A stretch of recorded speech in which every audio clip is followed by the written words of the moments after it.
hold on. Wait. You know what time it is. You know what? 1, 2. Hold on. They told me bust out my AP. Perfect time. YouTube, what is good? Happy freaking Friday. Hope y'all had an awesome week.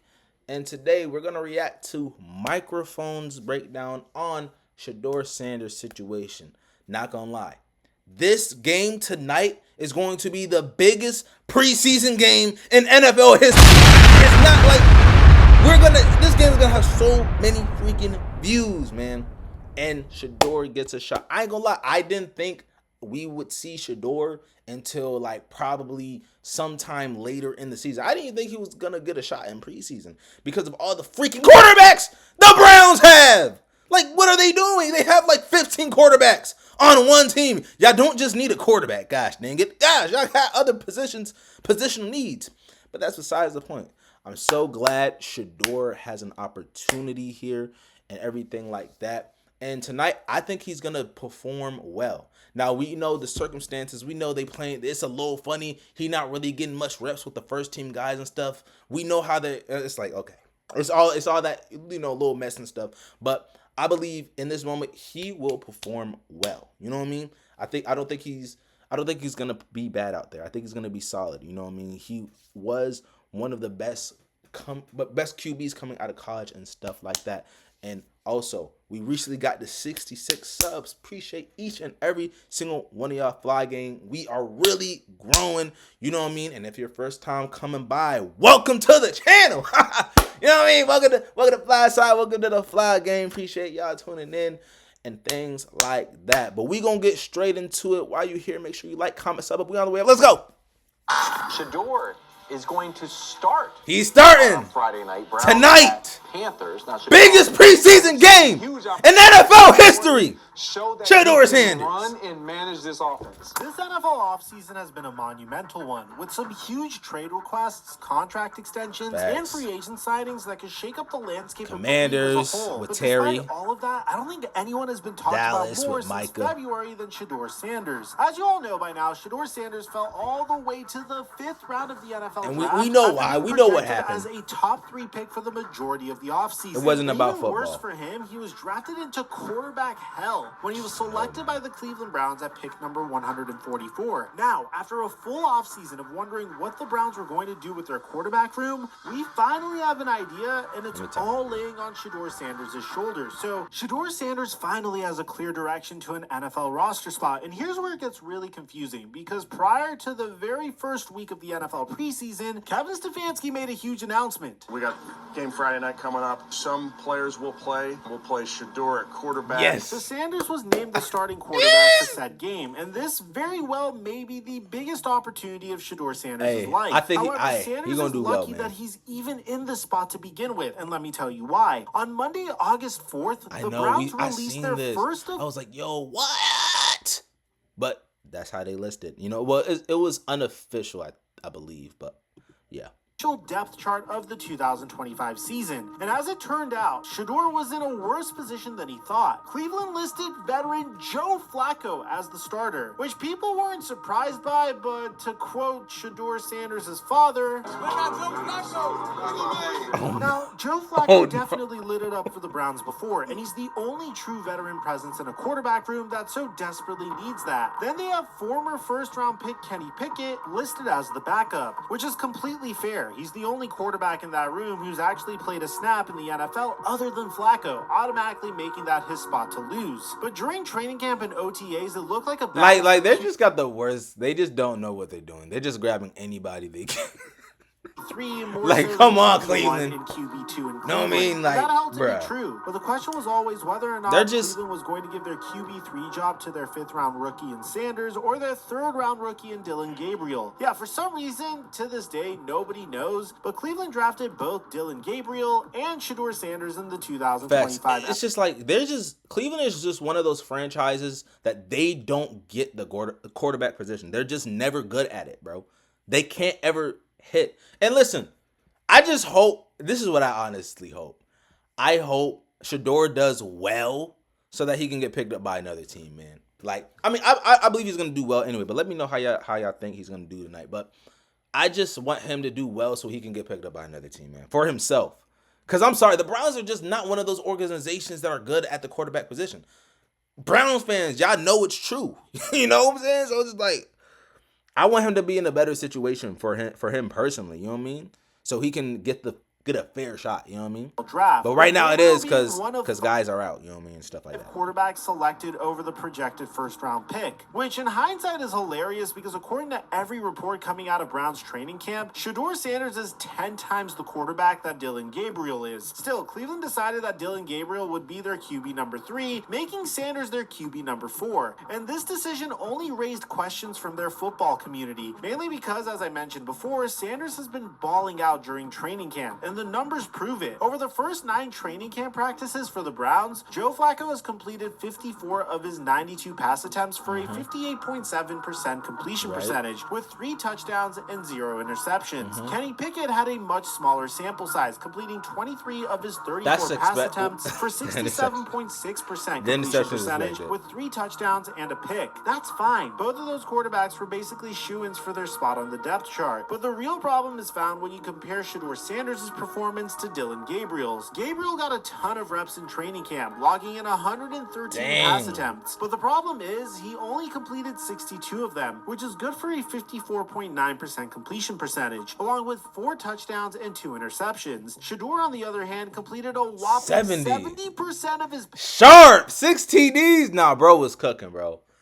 Oh my gosh. Completing 49 of his 70 pass attempts to go along with a perfect 6 touchdowns mentally, to bro. 0 picks thrown. It makes absolutely zero sense that Gabriel is being given the QB3 job, and quite honestly, I don't think that lasts long. Sanders has a chance to show the world how good he is against the Panthers, but Cleveland would have never given him this opportunity if there weren't any practice-related injuries to Kenny Pickett and Dillon Gabriel. Shedeur Sanders has lucked his way into starting a preseason game just 4 months from being the biggest draft slide in recent memory, and this very well may be his final opportunity to make a splash for the Browns coaching staff. The fact that he was named QB4 after being the best Browns quarterback at training camp just goes to show that they never really had any plan for a quote-unquote quarterback battle, because they already they're never good. They're historically not good at that. Shedeur was one of They're historically not good at quarterback, getting good quarterbacks. They're just not, bro. Quarterbacks in college football last season. There's a reason that he was projected to be a first-round pick on the night of the draft. He's unbelievably talented. He's just had some major off-the-field issues that include both he and his father, but none of that has really surrounded him since being drafted. The only news coming out about Shedeur Sanders is just how good he's been performing, and just how little faith Kevin Stefanski and the Browns truly have in him. In order to back up what I'm saying, I just want you to take a look at some of the stuff that this guy can do on a football field. Shedeur is arguably the smartest and most accurate quarterback to come out of the 2025 draft, and people are about to see firsthand in the NFL after he did it for years in college.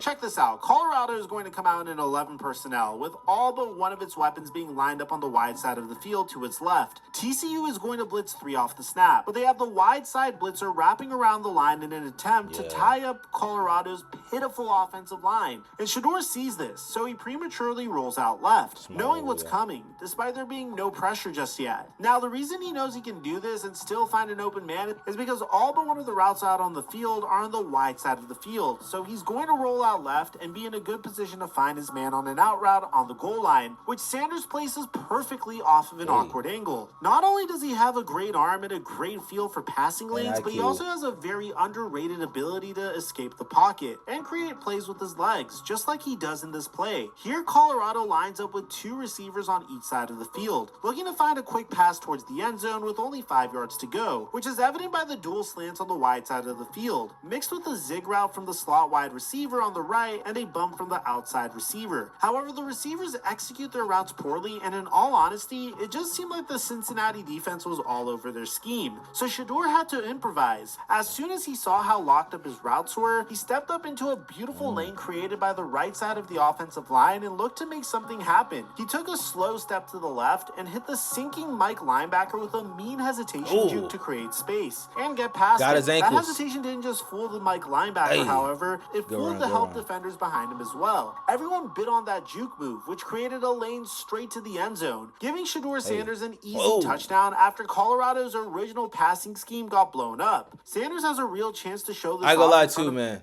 Well, let me know what y'all think the hardest position in football is. Obviously, to me, it's quarterback. Like, because quarterbacks, you got to be hyper aware and hyper attentive on everything, bro.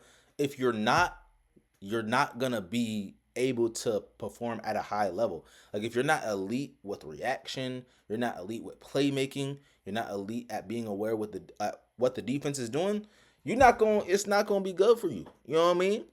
And Shedeur obviously has the qualities to be an elite quarterback.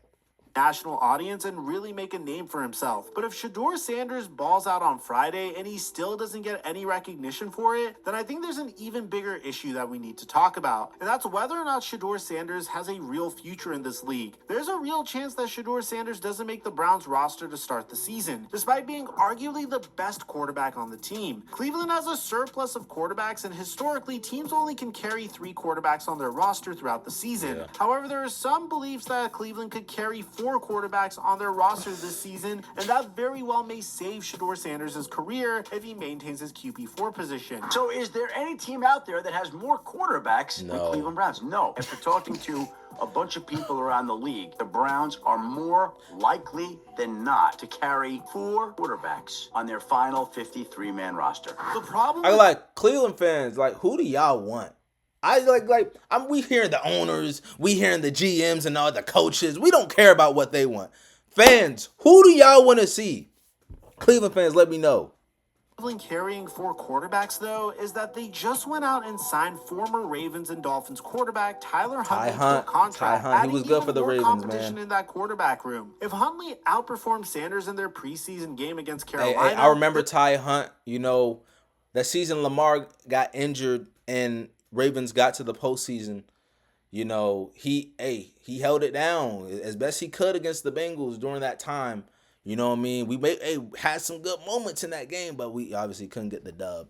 You know what I mean? But that was an entertaining game. I didn't think we was gonna get to the postseason after LJ got hurt. You know what I mean? But I'm glad we was able to do enough as a team to get there. You know what I mean? But you need your X factors in those postseasons to go far. Facts. Very real possibility that Huntley takes over the QB4 position, leaving Shedeur without a job. Cleveland has really mismanaged their quarterback situation this offseason, man. And don't forget, they still have Deshaun Watson due to return late in the season as well, adding even more chaos to an already chaotic situation. There really is no guarantee when it comes to Shedeur Sanders' career in Cleveland, but if it's up to him, he's going to come out and ball on Friday. It's all in his hands, and he knows that if he doesn't perform, he may be out of a job. So there's no doubt in my mind that he's going to do whatever it takes to secure his position on the team. And if not, then who knows what his future looks like. There have already been signs of Cleveland potentially cutting ties with him, so there really is no guarantee. Regardless, Shedeur Sanders' future is all up to Shedeur Sanders, and it's time to see what he's really about. Let me know what you guys think about this in the comment section down below. WVid. Like I said earlier in the video, I believe Shedeur is going to be solid out there. And the Browns are just dysfunctional. They're dysfunctional at the quarterback position, honestly. Like, I hope he performs well so that he gets picked up by another team, like, say, the Raiders. You know what I mean? Maybe he could start off, backing somebody up or whatever. Just a team, or the Saints, even just a team that could get him that needs a quarterback. You know what I mean? So that he can get a fair shot when his name is called upon. But let me know what y'all think below. Let me know how y'all think Shedeur is going to perform tonight. And appreciate y'all tuning in. And until the next reaction, we out of here. Later!